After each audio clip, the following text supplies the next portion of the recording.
Bonjour Guillemette, merci de nous avoir accordé cette interview. Alors, depuis la cérémonie du prix du Césaire 3e édition, comment se porte Équipée Médicale Recherche ?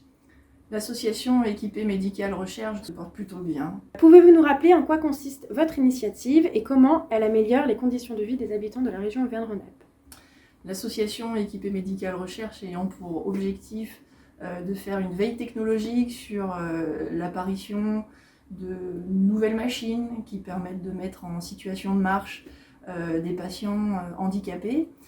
Aujourd'hui, réussit à mettre en mouvement des enfants dès l'âge de 2 ans, de toute la région Auvergne-Rhône-Alpes. Et on a des familles qui viennent par exemple de Bourgoin-Jallieu, de Montluçon, de Lyon, d'Annecy. Ça crée une dynamique régionale forte. Si vous pouviez utiliser qu'un seul mot pour décrire votre expérience de présentation de projet en direct devant une assemblée d'un hémicycle, quel serait-il ? Apprentissage. D'après vous, qu'est-ce qui a fait que le public ait élu votre initiative lors de la cérémonie ?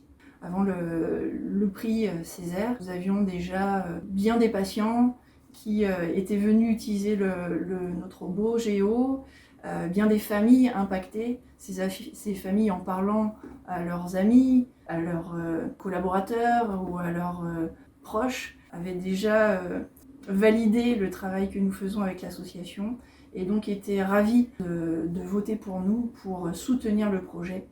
En une phrase, que retenez-vous de votre expérience en tant que candidate au prix du Césaire ? J'ai appris à me connaître sur ma capacité à parler du projet que je porte. J'ai appris en écoutant les autres candidats sur leur propre projet et j'ai appris également sur le fonctionnement du Conseil économique, social et environnemental de la région et de ce que ça peut apporter à tous les citoyens. Quelques mois après la remise des prix, que vous a apporté le prix du Césaire ?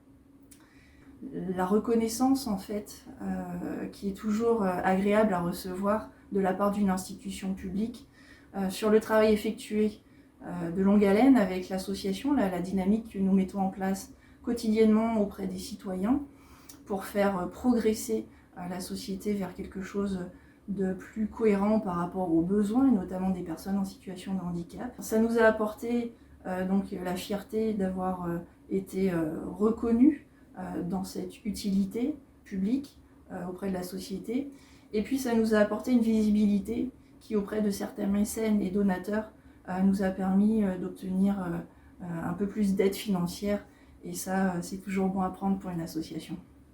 Pour finir, un conseil que vous aimeriez partager avec les futurs candidats du prix du Césaire ? Petit conseil, avant le démarrage des votes en ligne, commencez à parler de votre projet et à stimuler vos réseaux pour qu'il y ait comme une espèce d'avalanche qui se mette en place et que un maximum de personnes votent pour votre projet.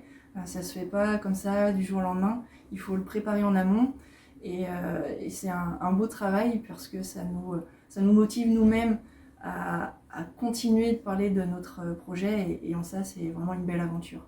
Bon, nous vous remercions d'avoir répondu à nos questions, Guillemette, et nous vous souhaitons beaucoup de réussite pour la suite. Merci à vous.